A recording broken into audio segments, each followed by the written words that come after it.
ஹல்லேலூயா, ஹல்லேலூயா சொல்லலாமா? இன்னொரு தடவை கண்களை மூடி அப்படியே ஜெப நிலைக்கு நாம் கடந்து செல்ல போகிறோம். நன்றி தகப்பனே, நன்றி ஆவியானவரே. அப்படியே உள்ளத்தை திறந்து கொடுக்குறீங்களா ஆண்டவருக்கு? வேடனுடைய கண்ணிக்கு தப்பின குருவியை போல என் ஆத்துமா தப்பிற்று. நன்றி சொல்லுங்க. நம்முடைய ஆத்துமாவை பாதுகாத்த ஆண்டவருக்கு நம்ம நன்றி சொல்லுவோம். நம்முடைய சரீரத்தை பாதுகாத்த ஆண்டவருக்கு நம்ம நன்றி சொல்லுவோம். நம்மளை உற்சாகமான ஆவி தாக்கும்படி செய்த ஆண்டவருக்கு நம்ம நன்றிகளை ஏறெடுப்போம். நன்றி ஆண்டவரே, நன்றி தகப்பனே. இந்த ஓய்வு நாள் காலை வேளையில அப்பா அவருடைய பாதப்படியில வந்து உட்கார்ந்து இருக்கிற இந்த ஸ்லாக்கியத்தை கொடுத்திருக்கீங்களே அப்பா, நன்றி செலுத்துகிறோம் அப்பா. எத்தனை பேருக்கு கிடைக்காத ஒரு ஸ்லாக்கியம் அப்பா. நாங்கள் மனிதர்களை பார்க்கல ஆண்டவரே, உம்முடைய முகத்தை தேடி வந்திருக்கிறோம் ராஜா. மனுஷன் முகத்தை பார்ப்பான், கர்த்தரோ இருதயத்தை பார்க்கிற ஆண்டவர். ஆண்டவர்கிட்ட இன்னைக்கு உங்களை ஒப்பு கொடுங்க. வேதனை உண்டாக்கும் வழி என்னிடத்தில் உண்டோ என்று பார்த்து நித்திய வழியில நடத்துங்கப்பா. நமக்கே தெரியாது ஆண்டவரை எந்த காரியங்கள் எல்லாம் வேதனைப்படுத்தி கொண்டிருக்குன்னு. நம்ம நினைக்கலாம் நான் யாரையும் வேதனைப்படுத்தலன்னு சொல்லி. ஆனா ஆண்டவரை வேதனைப்படுத்துகிற காரியங்கள் நம்முடைய வாழ்க்கையில இருக்குமானால் அப்ப அதை ஒப்பு கொடுங்க ஆண்டவரே. தெரியாம செஞ்சுட்டப்பா, அறியாம செஞ்சுட்ட ஆண்டவரே, எனக்கு ஒரு விசை மன்னிங்கப்பா, மன்னிங்க ஆண்டவரே. உடைய வார்த்தைனால என்னோட பேசுங்கப்பா, கிருபை கொடுங்க. என்னுடைய செவிகளை திறந்து விடுங்கப்பா, என்னுடைய இருதய கதவை திறந்து விடுங்கப்பா. அப்பா, நீங்க அல்லாம எங்களுக்கு உலகத்துல யார் உண்டு ஆண்டவரே? யார் உண்டு தகப்பனே? அப்பா, யார் எங்களை பிரிக்க முடியும் உங்களுடைய அன்பை விட்டு? ரோமர்ல பவுல் ரொம்ப அழகா சொல்றாரு, அப்பா இந்த உலகத்துல உபத்திரவமோ வியாதியோ பசியோ எதுவுமே எங்களை உண்மை விட்டு பிரிக்க முடியாது ஆண்டவரே. உண்மை பிரிக்க முடியாத ஆண்டவர். கிருபை கொடுங்கப்பா. மறுபடியும் எங்களுடைய உள்ளத்துல எங்களுடைய இல்லத்துல வாங்க ஆண்டவரை கூப்பிடுங்க. ஒரு வேலையினை பொழுது கைவிட்டேன், ஆனாலும் உருக்கமான இரக்கங்களால் உன்னை மீண்டும் சேர்த்துக் கொள்வேன் என்று ஆண்டவர் உங்களுக்கு இன்று வாக்கு பண்ணுகிறார். ஒருவேளை இணை பொழுது ஆண்டவர் உங்களை கைவிட்டு இருக்கலாம், மறந்து போயிருக்கலாம், துன்பத்துல இருக்கலாம், நீங்க வியாதியில இருக்கலாம், பிரச்சனையில இருக்கலாம், போராட்டத்துல இருக்கலாம். ஆனா நீங்க ஆண்டவரை மறக்கலன்னா அவர் நிச்சயமா ஒரு நாளும் உங்களை கைவிட மாட்டார். நேசர் சொல்றார், நான் உன்னை விட்டு விலகுவதும் இல்லை, உன்னை கைவிடுவதும் இல்லை என்று சொல்லுகிற ஆண்டவர் இன்றைக்கு வாக்கு பண்ணினவர் மாறிடார், வாக்கு தத்தம் நிறைவேற்றுவார். Thank you Lord. நன்றி தகப்பனே, எங்களோடு பேசுங்க, கிருபை கொடுங்க. இயேசுவின் மூலம் ஜெபிக்கிறேன் நல்ல பிதாவே, ஆமென், ஆமென். எல்லாரும் உற்சாகமா இருப்பீங்கன்னு நினைக்கிறேன் ஆண்டவருக்குள்ள. இல்ல, எல்லையை கடந்து ஆண்டவர் மேல் உள்ள நம்பிக்கை. இன்னைக்கு அதை தான் நான் பத்தி பேச போறேன். வாசிச்ச சாப்டர் பாத்தீங்கன்னா 2 சாப்டர்லுமே அந்த பெண்களுடைய பெயர் குறிப்பிடப்படவில்லை. குறிச்சிருந்ததா? பழைய ஏற்பாடுலையும் வாசிச்சோம் 2 சாமுவேல் 20, புதிய ஏற்பாடுலையும் மத்தேயு 15 வாசிச்சோம். 2 பேரோட பேருமே என்ன பண்ணப்படல, குறிக்கப்படல. நிறைய நேரம் நம்ம எஸ்தர், தேபோரால், ரூத்னு சொல்லி பெயர் தெரிஞ்ச கேரக்டரே என்ன பண்ணிட்டு இருக்கோம், பார்த்துக்கிட்டே இருக்கோம். பெயர் தெரியாத எத்தனையோ பெண்கள் இன்றைக்கு நம்மளும் அப்படிதான் இந்த உலகத்துல என்ன பண்ணிட்டு இருக்கோம், வாழ்ந்து கொண்டிருக்கிறோம். யாருக்குமே தெரியாது நம்ம எப்படிப்பட்ட குணாதிசயங்களோடு இருக்கிறோம், எப்படிப்பட்ட காரியங்களை செய்து கொண்டு இருக்கிறோம், உலகத்தாருக்கு தெரியாது. ஆனா ஆண்டவருக்கு தெரியுமா தெரியாதா? அதனால இன்னைக்கு நீங்க யோசிங்க, ஆண்டவரே என்னை நீ பெயர் சொல்லி அழைத்திருக்கிறீர், இந்த இடத்துல உட்கார வைத்திருக்கிறீர், ஒரு நோக்கம் உண்டு. சும்மா இப்படியே உட்கார்ந்துட்டு போகிற காரியங்கள் அல்ல. இந்த உலகத்துல நம்மை படைத்ததற்கு ஒரு நோக்கம் உண்டு. ஆனா நம்ம எந்த அளவுக்கு உலகத்தோடு ஒன்றி போய்விட்டோம், உலகத்தோடு என்ன பண்ணிட்டோம், ஒன்றி போயிட்டோம். அதனால ஆண்டவரை சரியா புரியாம அறியாம வாழ்ந்து கொண்டிருக்கிறோம். ஆண்டவரை சரியா புரிஞ்சோம்னா இந்த உலகத்துல உள்ள உபத்திரவமோ இல்லது வேதனையோ இல்லது துன்பமோ நம்மள என்ன பண்ணாது, சேதப்படுத்தாது. அதனாலதான் ஆண்டவர் சொல்ற, நீ அக்கினியில் நடந்தாலும் வேகாதிருப்பாய். அக்கினியில தான் நடக்க வேண்டியது இருக்கும், தண்ணீரில தான் நடக்க வேண்டியது இருக்கும், முள்ளுல தான் நடக்க வேண்டியது இருக்கும். ஆனா ஆண்டவரோட கரத்தை பிடிச்சீங்கன்னா அவர் என்ன பண்ணுவாரு? நம்மளை நடத்துவார். நம்ம அனைவருக்கும் வாழ்க்கையில பல தேவைகள் இருக்கு. வாழ்க்கையில எப்படி இருக்கு? நிறைய தேவைகள் இருக்கு. சிலருக்கு குடும்பம் சார்ந்த தேவைகள், பொருளாதாரம், பிள்ளைகளை குறித்த தேவைகள், இப்படி சரீரத்துல காணப்படுகிற வாழ்க்கை. இந்த வாழ்க்கையில ஒவ்வொரு நாளும் என்னதான் இருக்கு? போராட்டம், போராட்டம். யாராவது எனக்கு பிரச்சனையே இல்லைன்னு சொல்லி யாராவது இந்த இடத்துல உட்கார்ந்து இருந்தீங்கன்னா உண்மையிலே ஒரு ஹல்லேலூயா சொல்லிருங்க. எல்லாருக்குமே என்ன இருக்கு? பிரச்சனை இருக்கு. எல்லாருக்குமே போராட்டம் இருக்கு. எல்லாரும் அதன் வழியாக தான் என்ன பண்ணிட்டு இருக்கோம்? நடந்துட்டு கொஞ்சம் மகிழ்ச்சியா, கொஞ்சம் சந்தோஷமா இல்ல நம்மளை அப்படியே சிரித்து கொண்டு நிறைய நேரம் யோசிப்போம். நல்லா நிறைய கல்யாண வீட்டுக்கெல்லாம் ஃபங்க்ஷனுக்கு எல்லாம் போனா இப்ப யோசிக்கிறேன், சும்மா போலியா என்ன பண்ணிட்டு இருக்கோம்? சிரிச்சிட்டு இருக்கோம். நிறைய நேரம் யோசிச்சு பாருங்க, சிரிக்கிறது அந்த உண்மையான சிரிப்பா இருக்கா? ஆண்டவரே நான் உண்மையிலே சந்தோஷமா இருக்கனா, நான் உண்மையிலே மகிழ்ச்சியா இருக்கனா அப்படின்னு பார்த்தா நிறைய பேர் சொல்ல முடியும் இல்ல. வெளி தோற்றத்துல மட்டும் எப்படி இருக்கிறோம்? மகிழ்ச்சியா இருப்பது போல காட்டிக்கொண்டு இருக்கிறோம். ஆனா உள்ளத்துல என்ன இல்ல? மகிழ்ச்சி இல்ல, சந்தோஷம் இல்ல, சமாதானம் இல்ல. மனைவி கிட்ட பேசும்போது கணவருக்கு சில நேரம் போலியான பேச்சு, அவர் உள்ளுக்குள்ள 1008 வருத்தம் இருக்கும். மனைவி ஆனா முகத்தை வச்சு என்ன பண்ணிடுவாங்க? கண்டுபிடிச்சிருவாங்க. என்ன ரொம்ப சோகமா இருக்கீங்க? ஆனாலும் கணவர் என்ன பண்ணுவாரு? இல்ல இல்ல ஒண்ணும் இல்ல, நல்லாதான் இருக்கேன். இப்படிப்பட்ட உலகத்துலதான், ஒரு மாயையான உலகத்துல என்ன பண்ணிட்டு இருக்கோம்? வாழ்ந்துட்டு இருக்கிறோம். இந்த வேத பகுதியில நம்ம பார்க்கிற ஸ்திரீயும் வேதனையான அனுபவத்தோடு ஆண்டவரத்துல விசுவாசத்தோடு வந்து என்ன பண்றா? நிக்கிறா. மத்தேயு 15:22 பாருங்க, வாசிங்க. ஆண்டவரே, தாவீதின் குமாரனே, எனக்கு இறங்கும், என் மகள் பிசாசினால் கொடிய வேதனைப்படுகிறாள் என்று கூப்பிடுறா. அவளோட வேதனை அது. இன்னைக்கு எத்தனை பேருக்கு பிள்ளைகள்னால பிரச்சனை? யாராவது பிள்ளைகள்னால பிரச்சனை இல்லைன்னா உண்மையிலே ஆசீர்வதிக்கப்பட்டவங்க. பிள்ளைகளால நிறைய பிரச்சனை. பிள்ளைகளை கண்ட்ரோல் பண்ண முடியல. ஒரு வயசுக்கு மேல கண்ட்ரோல் பண்ண முடியல. சின்ன பிள்ளைகளை கண்ட்ரோல் பண்ண முடியல. போனுக்கு அடிக்ட் ஆகி வாழ்ந்துட்டு இருக்காங்க, டிவிக்கு அடிக்ட் ஆகி வாழ்ந்துட்டு இருக்காங்க. அவங்கள படிக்க வைக்க நம்மளால முடியல. எப்படி படிக்க வைக்கிறது ஆண்டவரே? எப்படி எக்ஸாம் வந்துச்சு? இப்ப குவார்டர்லி எக்ஸாம் ஆரம்பிக்க போது எல்லாருக்கும் பெரிய வருத்தம் என்னன்னா, எந்த ஃபங்க்ஷன் என்ன பண்ண முடியாது, போக முடியாது. பிள்ளைங்களுக்கு பாடம் உட்காந்து சொல்லி கொடுக்கணும். அந்த பிள்ளைங்க நம்ம ஸ்பீடுக்கு என்ன பண்ண மாட்டாங்க, வர மாட்டாங்க. அவங்களுக்கு தெரியும் இப்ப இந்த டைம் கடத்திட்டா அதுக்கப்புறம் நம்ம என்ன பண்ணலாம், ஜாலியா அம்மா கூட வெளியே போயிடலாம். அவங்களுக்கு புரியல. இப்படிப்பட்ட ஒரு நெருக்கடியான உலகம். நீங்க யோசிச்சு பாருங்க, இந்த நெருக்கடியான உலகத்துல ஒரு நிமிஷம் நம்மள என்ன பண்ணிடுவோம்? சரி விட்டு தள்ளு, என்னத படிச்சா ஏதாவது ஒண்ணு எழுதிட்டு போடா, நம்ம சந்தோஷத்தை நம்ம ஏன் கெடுப்பான, நம்ம கிளம்புவோம் ஜாலியா. மார்க் வந்த பிறகு டீச்சர் கிட்ட போய் உட்கார்ந்து பேசிக்கலாம். நீங்க சொல்லுங்க, பிள்ளைங்களை வளர்க்குறவங்க எவ்வளவு ஒரு கஷ்டமான சூழ்நிலை, எவ்வளவு ஒரு நெருக்கடியான சூழ்நிலை. எத்தனை பேர் பிளான் பண்றீங்க? ஆண்டவர்கிட்ட நெருங்கி வருவதற்கான பிளான் எத்தனை பேர்கிட்ட இருக்கு? பிள்ளைங்களையே அப்படி ஈஸியா விட்டுறவங்க ஆண்டவரையும் என்ன பண்ணிடுறோம்?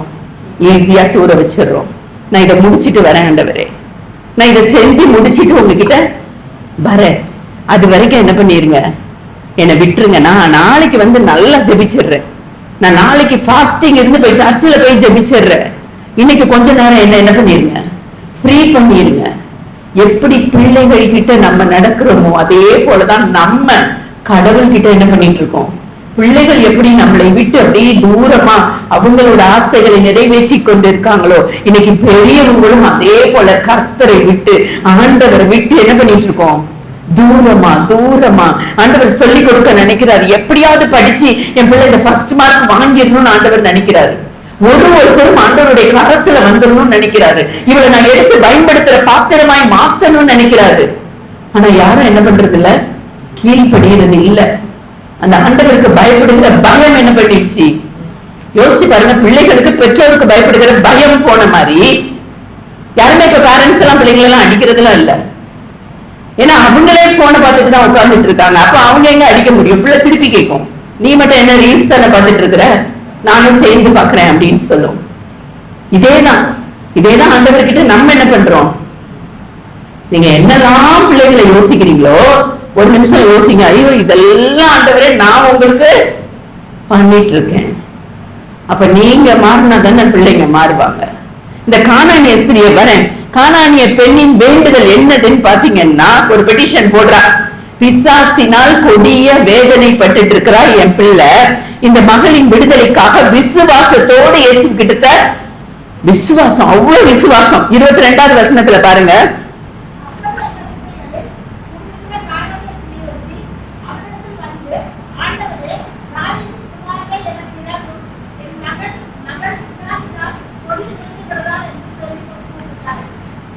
ஆண்டவர் அவளுக்கு தெரியும், ஆண்டவர் நிறைய பேரை வியாதியில இருந்து என்ன பண்ணாரு, விடுதலை கொடுத்தாரு, ஆரோக்கியம் கொடுத்தது, அற்புத அடையாளங்கள் நடந்தது. ஏன்னா அந்த வசனத்துக்கு முன்னாடிதான் அவர் என்ன பண்றாரு, 5000 பேருக்கு அந்த அப்பம் கொடுக்கிறாரு, மீதி எடுக்கிறாரு, 5 அப்பம் 2 மீன் என்ன பண்ணாரு, 5000 பேர் கொடுத்த காரியங்கள் இதெல்லாம் அதுக்கு முந்தின அதிகாரத்துல வருது. இதெல்லாம் கேள்விப்பட்டு அவ என்ன பண்றா, தெரிஞ்சுதான் ஆண்டவர் கிட்ட வரா. ஆண்டவர் உடனே என்ன சொல்றாரு,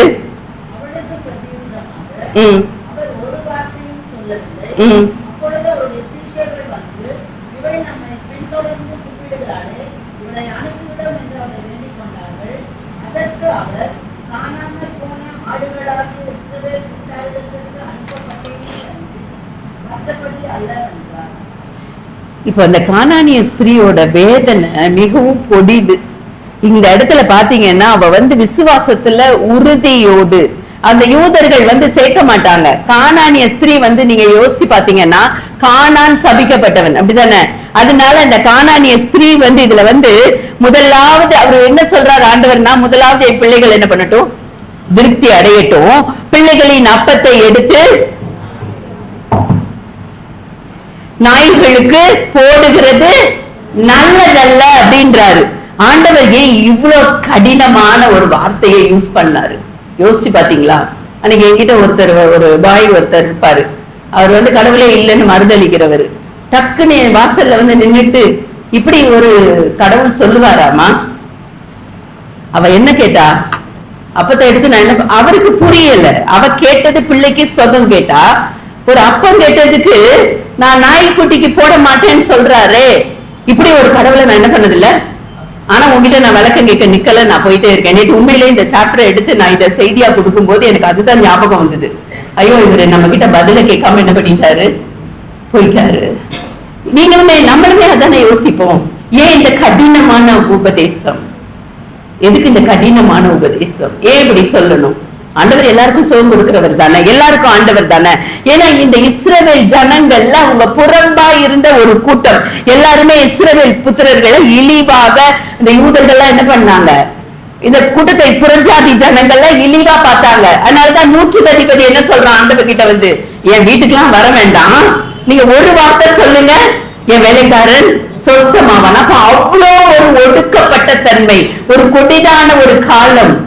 யூதர்கள் அந்த வீட்டுக்குள்ள என்ன பண்ண மாட்டாங்க, போக மாட்டாங்க, பிரவேசிக்க மாட்டாங்க. அதனாலதான் 100 அதிபதி சொல்றான், ஒரு வார்த்தை சொல்லுங்க, என் வேலைக்காரன் என்ன பண்ணிடுவான், சொஸ்தமாவான். மத்தேயு 8:8 இது பத்தி இருக்கு. இயேசு தம் வார்த்தையின் வல்லமையும் அதிகாரத்தையும் அவன் என்ன பண்ணிட்டு இருந்தான், புரிந்து வைத்துக் கொண்டிருந்தான், நம்பினான். அவ்வளவு வல்லம் இருக்கு ஆண்டவருடைய வார்த்தையிலன்னு சொல்லி நம்பி இருந்தான். அதனாலதான் ஆண்டவர் சொல்றாரு மத்தேயு 8:11-12 அநேகர் கிழக்கிலும் மேற்கிலும் இருந்து பரலோக ராஜ்யத்தில் ஆபிரகாம், ஈசாக்கு, யாக்கோபு என்பவர்களோட பந்தி இருப்பார்கள். ராஜ்யத்தின் புத்திரரோ புறம்பான இருளிலே தள்ளப்படுவார்கள்.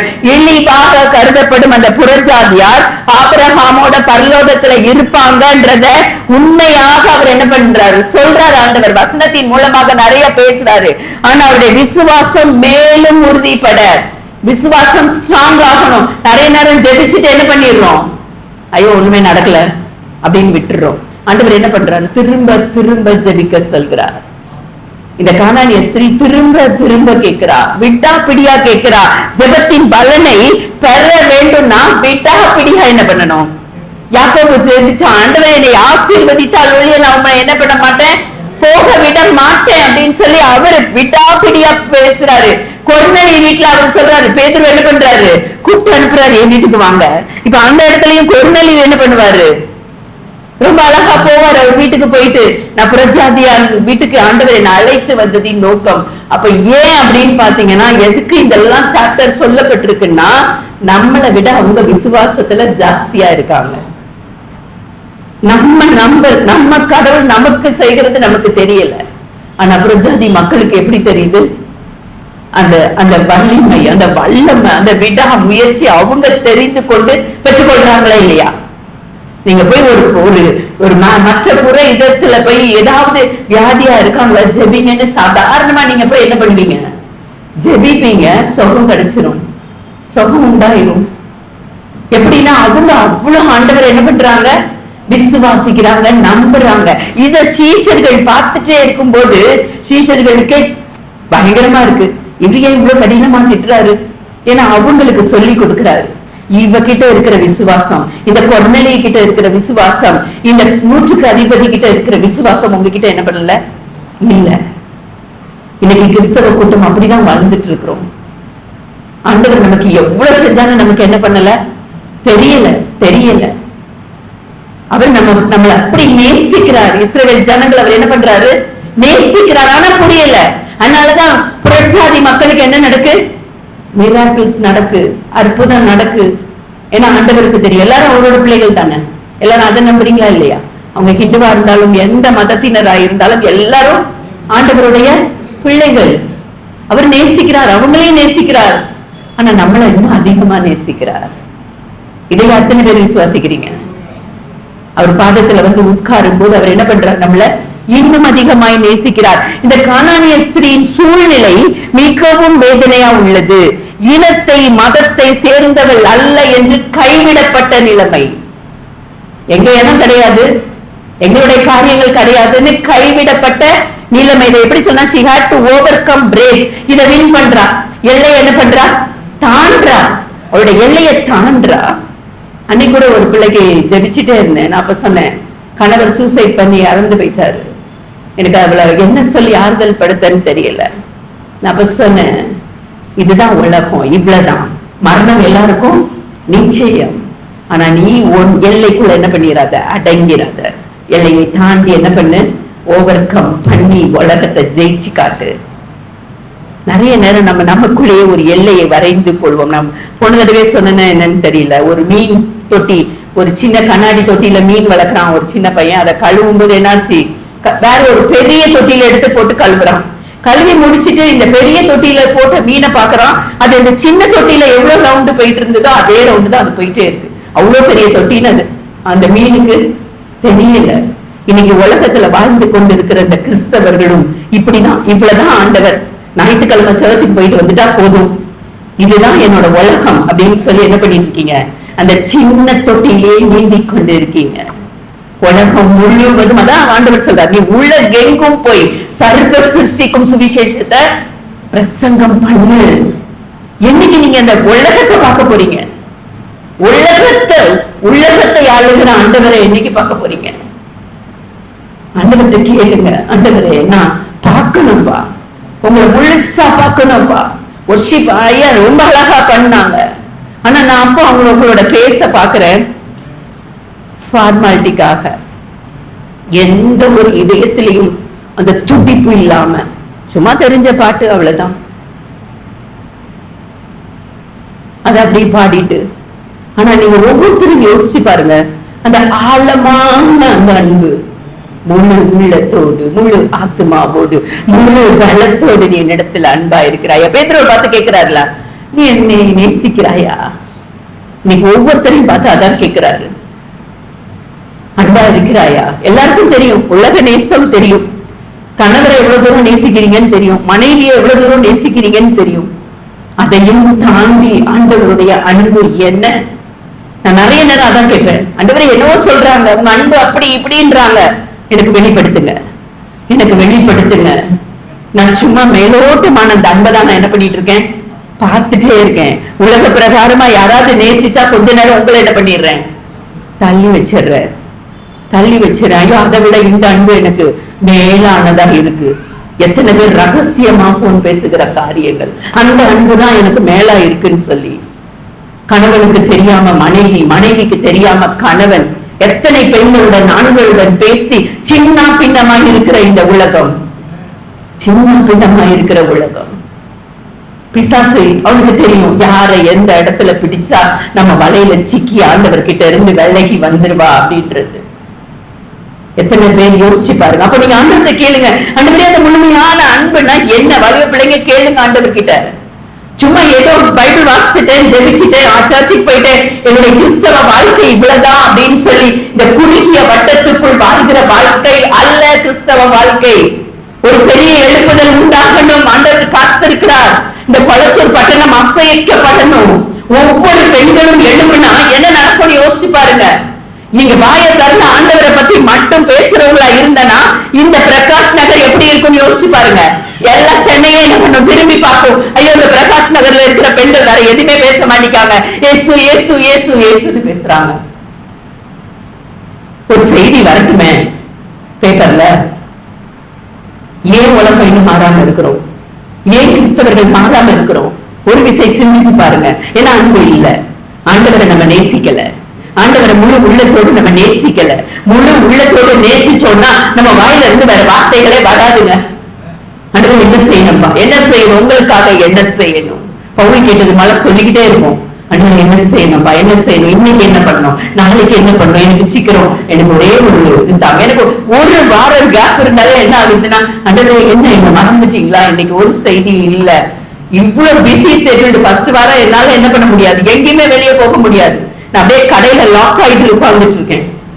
ஆனாலும் எனக்கு தெரியும் ஆண்டவரே நான் இப்படி கடையில லாக் ஆயிட்டு உட்கார்ந்துட்டு இருக்கேன், எனக்கு ஒரு செய்தியை அனுப்புங்க, உங்களுடைய வேதத்துல நான் என்ன பண்ணணும், தியானமா இருக்கணும். செய்தி வந்தாதான் நான் என்ன பண்ண முடியும், ஹஸ்பண்ட் என்ன ரிலீவ் பண்ணி சரி போ நீ ரெடி பண்ணு, அப்படி எனக்கு ஒரே சந்தோஷம். அன்னைக்கு முன்னாடி ஐயா போன் பண்ணும்போது அப்படியே பயங்கர டைட்டு. அதனாலதான் நான் சொன்னேன், ஐயா நாளைக்கு ஒரு நாள் தான் இருக்கு, நான் பழைய செய்தி உங்களுக்கு எவ்வளவு வச்சிருப்பீங்கம்மான்னு. நாங்க இல்ல இல்ல, பழைய ரசம் அல்ல, புது ரசம், புது துருத்திகள்ல புது ரசம் தான் கொடுக்கணும். உண்மையிலே எனக்கு சந்தோஷமா இருந்தது. ஒரு பக்கம் பயங்கர நேத்து பிரஷர். எந்த கிண்டெல்லாம் கேட்டாரு, இந்த படத்துல வர சொல்ற மாதிரி, அடிச்சாலும் என்ன சொன்னாலும் வரமாட்டேன்னு தைரிய பிடிவாதமா உட்கார்ந்துட்டு இருக்கியாரு. ஆமா, என்ன சொன்னாலும் வரமாட்டேன் இன்னைக்கு கடைக்கு அப்படின்னு எங்க மார்னிங்ல என்ன சொன்ன மாதிரி எக்ஸாம் பேத்திக்கு தமிழ் சொல்லி கொடுக்க வேண்டிய சூழ்நிலை, வீட்டுல எல்லாத்தையும் ரெடி பண்ண வேண்டிய ஒரு சூழ்நிலை. அப்பவும் மனசு கேட்காம கொஞ்ச நேரம் கடையில போய் அதை கொஞ்சம் கரெக்ட் பண்ணிட்டு என்ன பண்ணேன், திரும்ப அதனாலதான் ஒரு வாய்ஸ் மெசேஜ் கடையில இருந்து தான் போட்டேன். நான் எப்படியாவது நைட்டு 10 மணிக்குள்ள நான் பஸ்ல மணி போயிடுறேன். திரும்ப வீட்டுல ஒரு 9 o'clock உட்காந்து 10 o'clock வசனத்தை அனுப்பினேன். திரும்ப நான் படுக்கும் போது ஒரு 11:30 ஆண்டவருடைய சமூகத்துல காத்திருந்து அந்த எடுக்கிற வார்த்தை இருக்கு பாருங்க, அது நம்ம ஆண்டவரை விட்டு பிரிக்கவே முடியாது. அதான் அவர் சொல்றாங்க, இயேசு பிதா என்னை தனியே இருக்க விடவில்லை. எத்தனை பேர் இன்னைக்கு சொல்ல முடியும், இயேசு என்னை தனியே இருக்க விடவில்லை, அவர் எப்பவுமே என் கூடவே இருக்கிறார், என்னை உலக பிரகாரமான ஒரு வேலையும் செய்ய என்னை அலோவ் பண்றது இல்லை. யார்கிட்டையும் உட்கார்ந்து சந்தோஷமா உட்கார்ந்து பேசி சிரிச்சு இதெல்லாம் செய்யறதுக்கு அலோவ் பண்றது இல்லை. இப்படி எத்தனை பேர் சொல்ல முடியும்? உண்மையிலே பெண்கள், நான் எதுக்காக இந்த உமன்ஸ்க்காக நடத்திட்டு இருக்க போற ஒரு ரிட்ரீட், எதுக்காக நான் வெறும் செலக்டிவா ஒரு 40 பெண்களை செலக்ட் பண்றேன், சும்மா எல்லா பெண்கள் கிடையாது. எதுக்காகன்னா இந்த சும்மா உட்கார்ந்துட்டு இருக்காங்க, நல்ல பக்தியா இருக்காங்க, நல்ல ஆண்டவருக்குள்ள இருக்காங்க, ஆனா பயன்படாத பாத்திரமாய் உட்கார்ந்து இருக்கிற பெண்கள். ஆண்டவர் இப்படிப்பட்ட பெண்களை செலக்ட் பண்ணி எடுத்து நீ ட்ரைனிங் கொடு அப்படின்னு சொல்லி. உண்மையில பயன்படாத பாத்திரமா யாரு இருக்கீங்க? உங்களுக்கும் ஆண்டவருக்கும் நிறைய ரிலேஷன்ஷிப் இருக்கும், ஆனா நீங்க எதுக்குமே யூஸ் இல்லாத பாத்திரமா உட்கார்ந்து பிரயோஜனம் இல்ல. யூஸ் ஆகணும். இந்த கானானிய ஸ்திரீ பாத்தீங்கன்னா அந்த ரிலீஜியனை தாண்டி, அந்த கோட்டை தாண்டி கைவிடப்பட்ட நிலைமையில ஆண்டவர்கிட்ட நிக்கிறா. நாமும் இப்படிப்பட்ட தடைகள் வழியாய் செல்கிறோம். நிறைய பேருக்கு பெர்மிஷன் கிடையாது, வெளியில பேசுறதுக்கு கணவன் என்ன பண்றது இல்ல, பெர்மிஷன் கொடுக்கறது இல்ல. ஆலயத்துல ஒரு பைபிள் ரீடிங் பண்ணா கூட நீ என்ன பைபிள் ரீடிங் பண்ண போற, உட்காருன்னு தடை பண்ணுகிற கணவன்மார் உண்டு, மனைவிமார் உண்டு. இதை தாண்டி ஆண்டவருக்கா என்ன செய்ய போறீங்க? யாரையாவது கூப்பிட்டா என்ன கேக்குறாங்க, நீ இதே மாதிரி சின்ன சின்ன மீட்டிங் கூப்பிட போயிட்டே இருந்தீங்களா, அதனாலதான் இந்த லெவல்ல நிக்கிறீங்களா அப்படின்னு. நான் இப்ப சொன்னேன், ஆமா நான் போனேன், தடைகளை தாண்டி நான் போனேன். என் மாமனார் கேட்பாரு, நீ கெட்டு போறது பத்தாதுன்னு என் பையனையும் வேற சேர்த்து கூட்டிட்டு போற. ஏன்னா வேற வழி கிடையாது. அவங்கதான் கொண்டு போய் என்ன பண்ண, எங்கேயாவது கொண்டு விட்டுட்டு வரணும். ஒரு நிமிஷம் யோசிப்பேன், நம்ம இப்படி போறது தப்பா இல்லையான்னு. ஆனா நம்ம ட்ரெயின் ஆகாம ஆண்டவருடைய ஊழியத்தை என்ன பண்ண முடியாது, செய்யவே முடியாது. நம்மள ட்ரெயின் இப்போ பைபிள் வாசித்து பழகினவங்களால டெய்லி பைபிள் வாசிக்காம தூங்க முடியாது. ஆனா பைபிளே வாசிக்காதவங்களால எப்படினாலும் என்ன பண்ண முடியும், தூங்க முடியும். அதோட தெரியாது, அதோட மகிமை தெரியாது. இன்னைக்கு வேதத்தை வாசிக்கிறது கிறிஸ்தவ கூட்டம் குறைந்து விட்டது. யாருமே வேதத்தை வாசிக்கிறது இல்ல. முதல்ல எல்லாம் ஆர்சி பீப்புள் வாசிக்க மாட்டாங்க. ஏன்னா அவங்க அந்த ஃபாதர் சொல்றதை மட்டும் தான் கேட்பாங்க. ஆனா இசிஐயா இருக்கட்டும், இல்ல சிஎஸ்ஐயா இருக்கட்டும், இல்ல மத்த இதா இருக்கட்டும், எல்லாரும் என்ன பண்ணுவோம், வேதத்தை வாசிப்போம். இன்னைக்கு ஆனா நீங்க உங்க பிள்ளைகளை கவனிச்சு பாருங்க, வேதத்தை எடுத்து வாசிக்கிறாங்களான்னு இல்ல. எனக்கு அதனாலதான் யாராவது பைபிள் ரீடிங் தப்பா வாசிக்கும் போது எனக்கு அப்படி இருதயம் துடிக்கும். இவங்க வீட்டுல வேதத்தை வாசிக்கல, அதனாலதான் தப்பா வாசிக்கிறாங்க. வீட்டுல வேதம் வாசிக்கிறவங்களால புல்பீட்ல வந்து தப்பா வேத வசனத்தை என்ன பண்ண முடியாது, முடியாது முடியாது. நம்ம எந்தப்பட்ட நிலையில ஆண்டவர்கிட்ட அன்பு காட்டுறோம். இயேசுவை நோக்கி முன்னே பிள்ளைகள் திருப்தி அடையட்டும் அப்படின்றாரு. பிள்ளைகளின் அப்பத்தை எடுத்து நாய்க்குட்டிகளுக்கு போடுகிறது நல்லதல்ல. ஆனா அந்த விசுவாசத்தின் தடைகளை மேற்கொண்டது மாத்திரமல்ல, தன் விசுவாசத்திற்கான வாய்ப்பை சரியாக பயன்படுத்தி கொண்ட பெண். எத்தனை பேர் அவர் ஆண்டவர் மேல விசுவாசம் வச்சு சரியாய் பயன்படுத்தி கொண்டீங்க? இன்னைக்கு நான் என்ன சொல்ல முடியும், என்னோட வாய்ப்பை நான் என்ன பண்ணிக்கிட்டேன், சரியா பயன்படுத்தி கொண்டேன். அன்னைக்கு ஒருத்தங்க அதை சொன்னாங்க, அப்பதான் எனக்கு இந்த வார்த்தை எழுத முடிந்தது. சிஎஸ்ஐ சர்ச்சில் சொன்னாங்க, பதவிக்காக, ஒண்ணுமே படிக்காத இவள் பதவிக்காக என்ன பண்றா, வந்து நிக்கிறாங்க. இன்னைக்கு எனக்கு தெரியும், அந்த பதவியும் வேண்டாம், எதுவும் வேண்டாம்.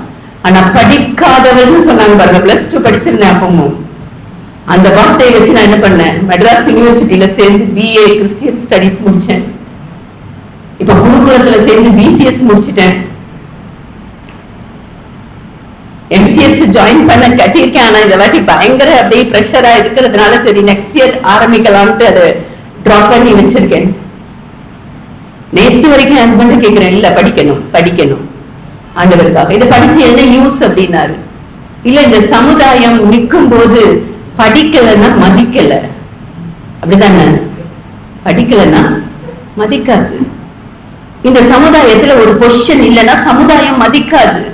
நான் அப்பதான் சொன்னேன், என் ஆண்டவர்கிட்ட நான் கேட்டதே அதான், ஆண்டவரே இந்த சமுதாயம் மதிப்பதற்காக என்ன ஒரு லெவலுக்கு என்ன பண்ணுங்க, கொண்டு போங்க. நான் இவங்களை நல்ல பெரிய ஆளாகணும், ஆனா நான் உங்களுக்காக என்ன பண்ணுவேன், நிற்பேன். ஆண்டவரே கேளுங்க ஆண்டவர்கிட்ட. சமுதாயம் ஒருவேளை மதிக்காம எல்லாரும் கைவிடப்பட்ட நிலைமையில கானான் ஸ்திரீ அப்படிதான் இருக்கிறா. இருந்தாலும் அவ என்ன சொல்றா, விடாப்பிடியா விடாப்பிடியா பிடித்து கொண்டாள் ஆண்டவருடைய கரத்தை. இன்னைக்கு எத்தனை பேர் ஆண்டவருடைய கரத்தை பிடிக்கணும் முடிவு எடுக்கிறீங்க? ஆண்டவரே என்னை யாரும் மதிக்கல, என் வீட்டார் மதிக்கல, என் குடும்பத்தார் மதிக்கல, என் சமுதாயம் மதிக்கல, புறம் தள்ளப்பட்டு நிற்கிறீங்களா? தடைகளை தாண்டி மதிக்கக்கூடிய ஆண்டவர் ஒருவர் நம்முடைய வாழ்க்கையில இடைப்பட்டார்னா அவர்கிட்ட இருந்து வருகிற கனமும் மகிமையும் யாரும் நம்ம கிட்ட இருந்து என்ன பண்ண முடியாது, எடுக்க முடியாது, எடுக்க முடியாது. அவர் கொடுக்கிற மகிமை, அவர் கொடுக்கிற கனம். அதனாலதான் கிறிஸ்தவ விசுவாசம் வந்து அன்பும் அனைவரையும் எல்லை கடந்து ஏற்றுக்கொள்ளக்கூடியதாக அமைய வேண்டும். இது வந்து எல்லையை தாண்டின ஒரு காரியம். ஆண்டவரோட நிற்பது எப்படின்னு பாத்தீங்கன்னா, நீங்க யோசிங்க. அதாவது அகஸ்டின் ஜெபகுமாரன் அன்னைக்கு சொன்னாங்க, ஒரு பெரிய வேவ் உண்டாக்கு. உண்மையிலே பெண்கள் கிட்ட அந்த ஒரு அலை எழுமட்டும்னு நினைக்கிறேன். இன்னைக்கு அதனாலதான் நான் இவ்வளவு தூரம் இப்படி பேசி கொண்டு இருக்கிறேன். ஒரு வேவ் உண்டாகணும். குளத்தூர்ல என்னடா ஒரு அசைவுன்னு இந்த பெரிய பெரிய ஊழியக்காரங்கன்னு சொல்லிக்கிட்டு பணத்தை சம்பாதித்துக் கொண்டிருக்கிற ஊழியர்கள் மத்தியில, சாதாரண மக்கள் மத்தியில ஒரு அலை உண்டாயிருக்குன்னு ஒரு பேரையே வரக்கூடாது. சாதாரண நம்மள ஆண்டவர் பயன்படுத்துகிற ஒரு பாத்திரமா மாற்றிக் கொண்டிருக்கிறார்னு ஒரு செய்தியே வரக்கூடாது. எல்லாருடைய உள்ளங்கள் எரிய, ஆண்டவர் தான் கேட்டார் ரிஷிஷனை பார்த்து, உன் உள்ளம் கொழுந்து விட்டு எரியவில்லையா? ஐயோ ஆண்டவர், இவ்வளவு நாள் கிறிஸ்தவளா வாழ்ந்துட்டேன், என்னை வச்சு என்ன செய்ய போறீங்க? ஒவ்வொருத்தரும் தனிப்பட்ட தனிப்பட்ட தனிப்பட்ட நபராய் பேசுகிறேன். இன்னைக்கு தனிப்பட்ட நபராய் ஆண்டவர்கிட்ட கேளுங்க, ஆண்டவரே நான் இந்த உலகத்தை அசைக்கிற ஒரு கருவியா என்ன பண்ணுங்க, பயன்படுத்துங்கப்பா. இந்த சர்ச்சில் ஒரு பெரிய அசைவம் உண்டாகணும்னு சொல்லுங்க, மாற்றங்கள் உண்டாகணும்னு சொல்லுங்க. ஆண்டவர் என்ன சொன்னாரு? விசுவாசிகளால் நடக்கும் அடையாளங்கள் ஆகனா நீங்கள் பிசாசுகளை துரத்துவீர்கள், வியாதிகள் என்ன பண்ணும்? சொஸ்தமாகும். நவமான பாஷைகளை பேசுவீர்கள். ஐயா சொன்னாங்க, வியாதியா இருக்கிறவங்களை யாரா இருந்தாலும் என்ன பண்ணுங்க, கூட்டிட்டு வாங்க. ஒரு பெரிய மிராக்கிள் நடக்கணும். ஏன் நடக்கல? ஏன் பிசாசு ஓடலை பல்லால் சர்ச்சில? ஏன் அற்புதம் நடக்கல? ஏன் அடையாளம் நடக்கல? இதெல்லாம் ஆலயத்துல நடந்துட்டு இருந்த காரியங்கள் தானே. ஏன் இப்ப நடக்கல? என்னன்னா விசுவாசம் இல்ல, ஆண்டவர் மேல நம்பிக்கை இல்ல. நமக்கு நம்பிக்கை இல்ல. ஐயோ நம்ம ஜெபிச்சா எங்க போகுது? பிசாசு நம்ம ஜெபிச்சாலாம் போகாது, நம்ம ஜெபிச்சா போகுங்க. பிசாசு என்ன பண்ணும்? போகும். நம்ம தொட்டா சுகமாகும். இந்த நம்பிக்கை முதல்ல ஒவ்வொருத்தருக்குள்ளையும் கொண்டு வாங்க. இன்னைக்கு கொண்டு வாங்க. ஆண்டவரே, எனக்குள்ள என்னுடைய கரம் அப்படிப்பட்ட கரமாய் மாறுவதாக. சொல்லுங்க, என்னுடைய கரம் அப்படிப்பட்ட கரமாய் மாறுவதாக. நான் தொட்டா பிசாசு ஓடணும்பா. நான் பேசினா இருதயம் என்ன பண்ணணும்? குணப்படணும்.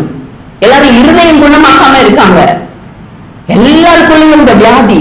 இருதயம் எப்படி இல்ல? யாரு கையில ஈஸியா சொல்லிடுறாங்க, நான் டிப்ரெஷன்ல இருக்கேன். என்ன சொல்றாங்க? டிப்ரெஷன்ல இருக்கேன்.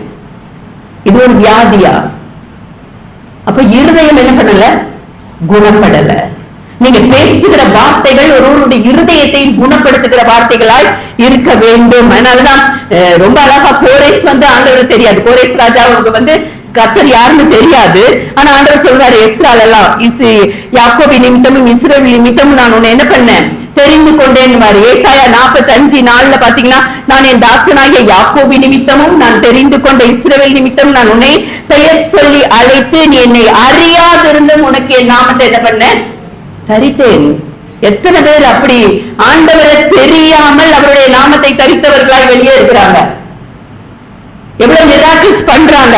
44:28 பாருங்க. ஏசாயால கோரேசை குறித்து, அவர் என் மேய்ப்பன், அவன் எருசலேமை நோக்கி நீ கட்டப்படு என்றும் தேவாலயத்தை நோக்கி நீ அஸ்திபாரப்படு என்றும் சொல்லி எனக்கு பிரியமானதை எல்லாம் நிறைவேற்றுவான்.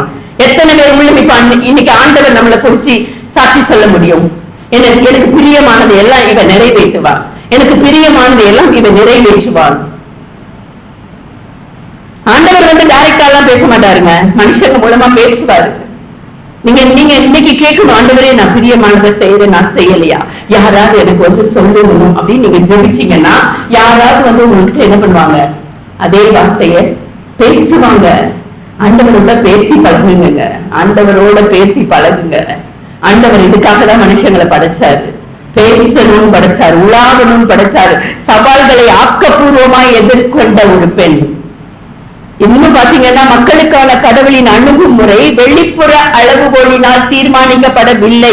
யூத சமயத்தை சார்ந்தவர்கள் தங்கள் கொள்கைகளை முன்னிறுத்தி என்ன பண்ணாங்க? தீட்டு என்னும் சிந்தனை உடையவர்களாய் இருந்தாங்க. அப்போஸ்தலர் 10:28 பாத்தீங்கன்னா, எந்த மனுஷனையும் தீட்டு உள்ளவன் என்றும் அசுத்தம் உள்ளவன் என்றும் நான் சொல்லாதபடிக்கு தேவன் எனக்கு காண்பித்திருக்கிறார். அதுலதான் அந்த பொறுமையை வீட்டுக்கு பேதுரு போறது ரொம்ப அழகா சொல்லப்பட்டிருக்கிறது. அப்போஸ்தலர் 10:28 இயேசு சடங்காச்சாரமான சுத்தம் முக்கியம் அல்ல. சடங்காச்சாரமான சுத்தம் நிறைய பேர், நான் நிறைய நேரம் அதான் சொல்லிட்டு இருக்கிறேன், நிறைய சடங்காச்சாரமா இதை பண்ணி கொண்டு இருக்கிறோம். கரெக்டா ஆலயத்துக்கு வரோம், கரெக்டா வந்துடுறோம், எல்லாம் பண்ணிடுறோம். ஆனா உள்ளான அந்த இருதயம் எப்படிப்பட்டதாய் இருக்கிறது? நீங்க ஒருவேளை சடங்காச்சாரமாய் ஆண்டவரை தொழுது கொண்டு இருக்கீங்களா? ரோம பட தளபதி குறுநெளிவு இல்ல, மற்றாடி மக்களுக்கு நல்ல செயல்களை செய்கிறாரு, ஆனா யூதருக்கு மட்டும்தான் தயவு காட்டுறாரு என அங்க இருந்தவர்கள் நினைச்சாங்க. கடவுள் யாருக்கு மட்டும்தான் தயவு காட்டுறாரு? யூதருக்கு மட்டும்தான் தயவு காட்டுறாருன்னு சொல்லி அங்க இருந்த மக்கள் நினைச்சாங்க. ஆனா எந்த ஒரு மக்கள் இனத்தையும் மேலானவர்களாக, அதிக முக்கியத்துவம் வாய்ந்தவர்களாக கடவுள் என்ன பண்றது இல்ல, கருறதில்லை. இந்த கூட்டம் மட்டும்தான் மேலான கூட்டம், இது சும்மா தாழ்ந்த கூட்டம் எதுவுமே நினைக்கவில்லை. அந்த ஆண்டவர் அந்த பேதுரு சொல்லும் போது அந்த குறுகிய மனநிலையை, பேதுரு குறுகிய மனநிலையோட தான் இருந்தாரு. யூதர்களுக்கு மட்டும்தான் என்ன பண்ணுவேன், நான் உபதேசம் பண்ணுவேன். அப்பதான் அந்த பெரிய துப்பட்டியில எல்லா மிருகங்களையும் அடிச்சு அப்படி இறக்கி ஒரு தரிசனத்தை காட்டி, இப்ப உன்னை கூப்பிட வருவான்னு என்ன பண்ணு, கிளம்பி போ, எல்லாத்தையும் அடிச்சு புசி அப்படின்னு சொல்லி. அப்ப அந்த பேதுருவோட மனசை பாத்தீங்கன்னா, கடவுள் அனைவரையும் நேசித்து ஏற்றுக்கொள்கிறார் அப்படின்றத வெளிப்படுத்துறாரு. அனைவரையும் நேசித்து வெளிப்படுத்துகிறார். இந்த இன்னொரு 2 சாமுவேல்ல படிச்சீங்கன்னா அதை மட்டும் சொல்லி நான் சின்னதா முடிச்சிடுறேன். அது யாருன்னு பாத்தீங்கன்னா ஆபேல்ன்ற ஒரு பட்டணம். இங்கே அந்த பெயர் சொல்லப்படல, அந்த ஸ்திரீயோட பெயர் என்ன பண்ணப்படல, சொல்லப்படல. நப்தலியின் எல்லைக்குள் அமைந்த இஸ்ரவேல் நாட்டின் தாய் பட்டணம் தான் என்னது, அந்த ஆபேல் அழைக்கப்படுது. இது எப்படின்னா நியாயமும் நீதியும் சமாதானமும் கிடைக்கும் என்பதனால அதுக்கு என்ன மாதிரி சொல்றாங்க, 2 சாமுவேல் 20:18 பாருங்க. ஆபேலிலே விசாரித்தால் வழக்கு தீரும் என்ற அடைமொழி. அப்படி நியாயமான ஒரு பட்டணம் ஆபேல் பட்டணம். எப்படி அப்படி ஒரு நியாயமான பட்டணம், அங்க அநீதியே இருக்காது, அப்படி ஒரு பட்டணம். ஆனா இங்க யார் உட்புகிறார், பேலியாளின் மகனான பிக்ரியின் குமாரன் சேபா என்ன பண்றான், இந்த பட்டணத்துக்குள்ள போனா ஒழிஞ்சிக்கலாம். இவன் என்ன பண்றான், தாவீதுக்கு விரோதமா தாவீதை பின்பற்றாமல் என்ன பின்பற்றுங்கன்னு சொல்லி இந்த சேபா எக்காலம் ஊதி தாவீதுக்கு ஒரு பெரிய சத்ருவா விளங்குறான். எல்லாரையும் அவன் பக்கம் சேர்த்துட்டு போறான். இப்ப இத பார்த்த யோவா அவனும் அவன் சேனையும் ஆபேல நெருங்குறாங்க. யாரை கொள்றதுக்கு, இந்த சேபாவை கொள்றதுக்கு. போனா அவங்க சேபாவை மட்டும் போடுறதுக்கு இல்ல, இந்த ஆபேல் பட்டணத்தையே என்ன பண்ணணும், தீக்கிரையாயி போட்டுறணும் அப்படின்னு சொல்லி என்ன பண்றாங்க, யோவா ஒரு பெரிய சேனையோட போறான். இப்பதான் அந்த ஸ்திரீ வரா, அந்த பட்டணத்தை காக்க அவ என்ன பண்றா, முன்னாடி வரா. அந்த ஸ்திரீ பெயர் சொல்லப்படல. முன்னாடி என்ன சொல்றா, தைரியத்தோடு தன் ஜனங்களை ஒருமிக்க செய்யறா. ஒரு நிமிஷம் தாமதிச்சாலும் என்ன இருக்கும், அந்த பட்டணத்தை அவன் என்ன பண்ணிருப்பான், தீக்கொளுத்தி போட்டிருப்பான். எதுக்கு, மொத்த ஜனங்களும் அழிந்து போயிருப்பாங்க. ஆனா ஒரு நிமிஷம் என்ன சொல்றா, அந்த மக்களை ஒருமித்து கூடி யோவாவுடன் தைரியமாக பேச முற்படுறா. யோவாவுடன் என்ன பண்றா, தைரியமாக பேச முற்படுறா. அப்போது புத்தி உள்ள ஒரு ஸ்திரீ பட்டணத்திலிருந்து சத்தமிட்டு, கேளுங்கள் கேளுங்கள், நான் யோவாவோட பேச வேண்டும், அவரை இங்க கிட்டே வர சொல்லுங்கள் அப்படின்னு சொல்றா. அவன் சமயத்துல நீர்தான் யோவாபா, எவ்வளவு தைரியம் பாருங்க. எத்தனை பெண்கள் இன்னைக்கு அப்படி இருக்கீங்க, எனக்கு தெரியல. ஒரு பிரச்சனைனா பின்னாடி போய் ஒழிஞ்சுக்கிறீங்களா, இல்ல முன்னாடி நின்று நீ தப்பு அப்படின்னா என்ன பண்ணலாம், தைரியமா நின்று கேட்க முடியும். அவ அழகா அந்த இடத்துல கேட்கிறா, ஆமா நான் தான் அப்படின்னு சொல்றான். அப்ப என்னுடைய வார்த்தையை நீங்க கேளுங்க, ஆபேலினாலே அதை விசாரித்தால் வழக்கு தீரும் அப்படின்ற ஒரு பட்டணத்தை நீ ஒரு நிமிஷத்துல என்ன பண்ண வந்திருக்க, அழித்து போட வந்திருக்கிறேன்னு சொல்லி அவளுக்கு ஒண்ணு ஞாபகப்படுத்துறா. நீ ஒரு பட்டணத்துல யுத்தம் பண்ண போனா உள்ள போறதுக்கு முன்னாடி என்ன சொல்லணுமா, முதல்ல சமாதானம் சொல்லணுமா. அவர் சொல்ற 20 உபாகமம் 20:10 உள்ள அந்த கட்டளையை எடுத்து காட்டுறா. ஒரு பட்டணத்தின் மேல் யுத்தம் பண்ண நெருங்கும் போது அந்த பட்டணத்திற்கு என்ன சொல்லணும், சமாதானம் சொல்லணும். நீ சமாதானம் சொல்லல. கேக்குறா யோகா பார்த்து, நீ என்ன பண்ணல, அவ தப்ப சுட்டி காட்டுறா, நீ சமாதானம் சொல்லல, டைரக்டா என்ன பண்ண வந்துட்ட, யுத்தம் பண்ண வந்துட்ட. இன்னைக்கு நடக்குதே போர், நீங்க யோசிச்சு பாருங்க, ரஷ்யா, உக்ரைன், இஸ்ரேல், காசா, சமாதானம் சொல்லிட்டா என்ன ஆயிடும். பைபிள் வேத வசனம் தான் சொல்லுது, ஒருத்தர் கிட்ட சண்டை போடுறதுக்கு முன்னாடி என்ன பண்ணுங்க, சமாதானம் சொல்லுங்க, சண்டை வராது.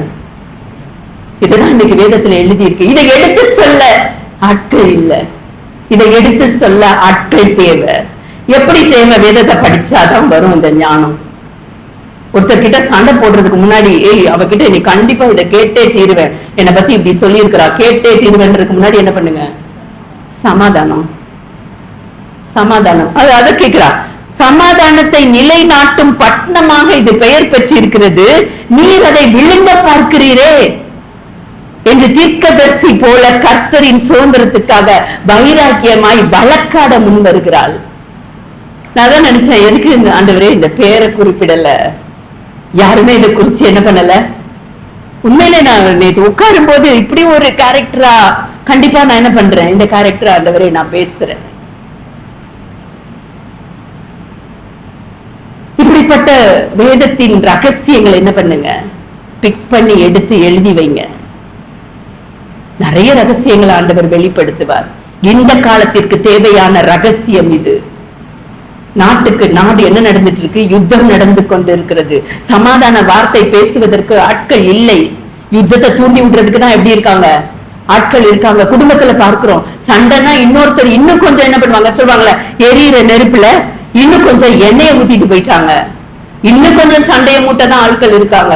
அதான் ஆண்டவர் மலை பிரசங்கத்துல சொல்றாரு, சமாதானம் பண்ணுகிறவர்கள் பாக்கியவான்கள், அவர்கள் தேவனுடைய புத்திரர் எனப்படுவார்கள். இப்ப சமாதானம் பண்ண யாரு இருக்கா, ஆண்டவர்கிட்ட சொல்லுங்க, ஆண்டவரை என்ன பயன்படுத்துங்கப்பா. எல்லாரும் இப்படி நின்று பேசிட முடியாது. ஒரு பாத்திரம் ஆண்டவரே நான் சமாதானம் பண்ண நிக்கிறேன்ப்பா, நான் வியாதிய சொஸ்தமாக்க நிக்கிறேன் ஆண்டவரே, உங்களுடைய சேனையில உங்களுடைய கரத்தை வந்து பிடிக்கணும் ஆண்டவரேன்னு ஒப்புக்கொடுங்க. இப்ப பாருங்க, யோவாப் உடனே தன் தவற்றை உணர்ந்து பட்டணத்தை அழிக்க வேண்டும் என்ற எண்ணம் எனக்கு கிடையாது.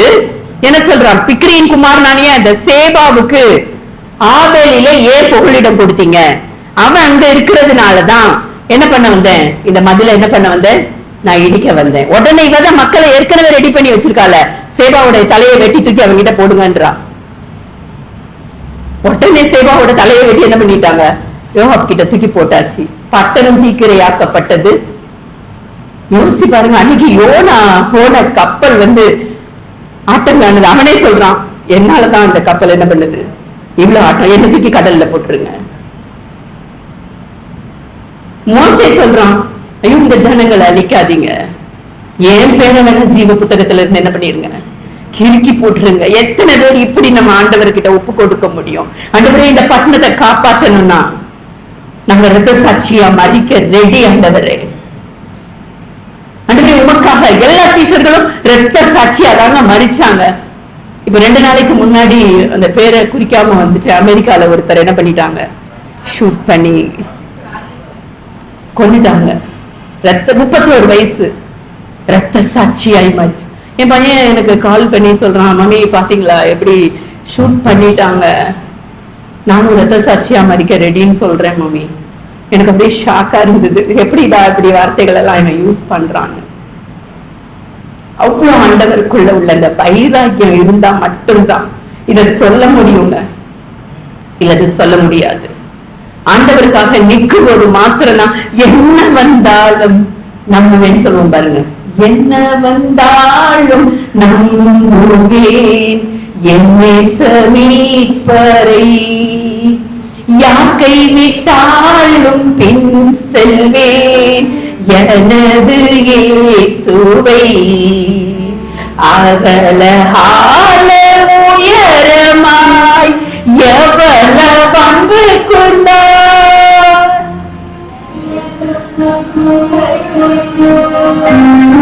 அவர் என்னை கைவிட மாட்டார். இந்த ஒரு நம்பிக்கை தாங்க நம்ம கிறிஸ்தவ வாழ்க்கையில. உண்மையா ஒப்பு கொடுங்க. ஆண்டவரே, ஆண்டவர் வரணுங்க, ஆண்டவருடைய ராஜ்யம் இங்க வரணும். இப்படியே ஆண்டவரே உலகத்தை அழிக்காதீங்க, மக்களை அழிக்காதீங்க, மக்கள் இப்படி இருக்கட்டும், இந்த பாவ உலகத்துல நாங்க இன்னும் வாழ்ந்து கொண்டு இருக்கிறோம்னு சொல்லாதபடிக்கு இயேசுவே சீக்கிரமா வாங்க. இந்த பாவ உலகம் மாற்றப்பட வேண்டும். அந்த பரலோக ராஜ்யம் இங்க என்ன பண்ணணும், வரணும் வரணும். இப்ப ஆனா நல்ல கண்கூடா பாக்குறோம், அவங்க எதை விதைக்கிறாங்களோ அதை என்ன பண்ணிட்டு இருக்காங்க, அறுவடை பண்ணிட்டு இருக்காங்க. எதை விதைக்கிறாயோ அதையே இன்னொரு நரகத்துல போய் வேதனைப்பட வேண்டியதில்லை. கண்ணு எதிர்க்க பார்க்கிறோம், என்ன தப்பு செஞ்சாங்களோ இங்கேயே பாவத்துல அப்படியே பிரச்சனையில துடிச்சுக்கிட்டு இருக்காங்க புண்ணு மாதிரி. இங்கேயே நரகத்தை அனுபவித்துட்டு அதுக்கப்புறம் நம்மள பியூர் ஆக்கிதான் ஆண்டவர் என்ன பண்ணுவாரு. நம்ம நினைக்கலாம் நிறைய நேரம், ஆண்டவரே பரலோக ராஜ்யத்துக்கு யாருமே தகுதியா இருக்க மாட்டாங்க போல, எல்லாமே அப்படி பாவமான ஒரு நரகமா இருக்கு, எல்லாம் பாவம் செய்யறாங்க, வழி தவறி போறாங்க. உண்மையான கிறிஸ்தவர்கள் கூட வழி தவறி போகிற ஒரு காலகட்டத்துல வாழ்ந்துட்டு இருக்கோமே ஆண்டவரே. ஆனா ஆண்டவருக்கு தெரியும் யார் யாரை எந்த நெருப்புல போட்டா மனசு மாறுவாங்கன்னு சொல்லி. அவங்க அந்த நெருப்புல இந்த உலகத்திலே சிக்கி தவிச்சிட்டு இருக்காங்க. ஆண்டவரே என்னை காப்பாற்றுங்கப்பா, என்னை காப்பாற்றுங்கப்பான்னு துடிக்கும் போது ஆண்டவர் என்ன பண்றாரு, காப்பாற்றி அவங்களை மீட்டு வைக்கிறதையும் நம்ம இந்த காலகட்டத்துல பார்க்க முடியுது. அதனால ஆண்டவர் எல்லா மனுஷனையும் பரிசுத்தப்படுத்தி சுத்தப்படுத்தி அக்கினியில போட்டு எடுத்து நம்ம பொண்ணாக விளங்க செய்ய போகிற ஆண்டவர். ஆனா அவ்வளவு அக்கினி வேண்டாம் ஆண்டவரே, இப்பவே நம்மளை ஒப்பு கொடுத்து ஆண்டவரே என்ன மாற்றுங்கப்பா. நாங்க அந்த வேதனை, நான் ஒருவேளை பாவம் செஞ்சிருந்தேன்னா ஆண்டவரே உங்க முதுகுக்கு பின்னாடி எரிஞ்சிருவேன்னு சொன்னீங்களே ஆண்டவரே, கடலின் ஆழத்துல போட்டுருவேன்னு சொன்னீங்களப்பா, போட்டுருங்க ஆண்டவரே, என்னை முழுவதுமா மாற்றுங்கப்பா. நான் அவ்வளவு வேதனைப்பட்டு நரக வேதனைப்பட்டு நான் என்னுடைய மரணம் இருக்கக்கூடாது. நான் நல்லா இருக்கும் போதே உங்க துதிக்கணும், என்னுடைய உடல் ஆரோக்கியமா இருக்கும் போதே நாம போற்றணும், பாடணும். அப்படிப்பட்ட ஒரு கிருபையை கொடுங்க. அழகா பண்ணாங்க கிருபை இல்லைன்னா நம்மளால முடியாது. நம்முடைய கிரியை நான் ஆண்டவர் நம்மளை ரட்சித்து வைக்கல, கிருபையினால ரட்சித்து வைத்திருக்கிற ஆண்டவர். எல்லாரும் ஒப்புக்கொடுங்க. ஹல்லேலூயா. நன்றி தகப்பனே, நன்றி ஆவியானவரே. மன்னிப்பு ஒரு பலம் அப்பா. ஆண்டவரே, எங்களுடைய பலவீனத்தை மாற்றுங்க ஆண்டவரே, எங்களை மன்னிங்க ஆண்டவரே. அப்பா, நாங்க செய்த பாவங்களை மன்னிங்க ராஜா. கர்த்தர் எனக்காக பெரிய காரியங்களை செய்தார் என்று சொல்லி நான் மகிழ்ந்திருக்கிறேன் என்று சொல்லத்தக்க கிருபை உண்டாகட்டும் அப்பா. எல்லாரும் பாவங்களை அறிக்கையிடுங்க. நம்ம பாவம் இல்லை என்போமானால் நம்மை நாமே வஞ்சிக்கிறவர்களாய் இருக்கிறோம். சத்தியம் நமக்குள் இராது. ஆண்டவரே, பெயர் சொல்லப்படாத கானானிய ஸ்திரீ, பெயர் சொல்லப்படாத அந்த ஆதேல் பட்டணத்தை காப்பாற்றிய அந்த பெண், அப்ப எங்க உலகத்துல, இந்த உலகத்துல, இந்த கொளத்தூர் பட்டணத்துல எந்தெந்த அசுத்தங்கள் இருக்கிறதோ இயேசுவின் நாமத்தினாலே ஆண்டவரே நாங்கள் வெளியேற்றுகிறோம் அப்பா. அப்பா, எங்கள் பட்டணம் சுத்திகரிக்கப்பட வேண்டும். நாங்கள் நடக்கிற பாதைகள் சுத்திகரிக்கப்பட வேண்டும். எங்களுடைய வீடு சுத்திகரிக்கப்பட வேண்டும் அப்பா. எங்களுடைய இருதயம் சுத்திகரிக்கப்பட வேண்டும் ஆண்டவரே. முழுமையாக ஒப்புக்கொடுங்க. ஆண்டவர் நிச்சயமாய் நம்மளை பாவங்களை மன்னித்து நமக்கு இறங்குகிறவராய் இருக்கிறார். அப்படி ஒரு கிருபையான வழி நமக்கு. அவர் தன்னுடைய ரத்தத்தை சிந்தி நம்முடைய பாவங்களுக்காக அவர் மறித்து நம்மை மன்னித்து ரட்சிக்க அவர் கிருபை உள்ளவராயிருக்கிறார். இது ஒரு மாத்திரமல்ல, வீட்டுல போய் அப்படியே அமர்ந்து நானே தேவன் என்று அறிந்து கொள்ளுங்கள். ஆண்டவரே, அந்த தேவனை மாத்திரம் அறிந்தவர்களால் இன்னும் அவருக்காக என்ன செய்யணும்னு சொல்லி வாஞ்சையோட உங்க வாய்களை விரிவாய் திறந்து கேளுங்க. அவர் அதை நிரப்புவார். இயேசுவின் நாமத்தினாலே ஆண்டவரே ஜெபிக்கிறேன் நல்ல பிதாவே, ஆமென்.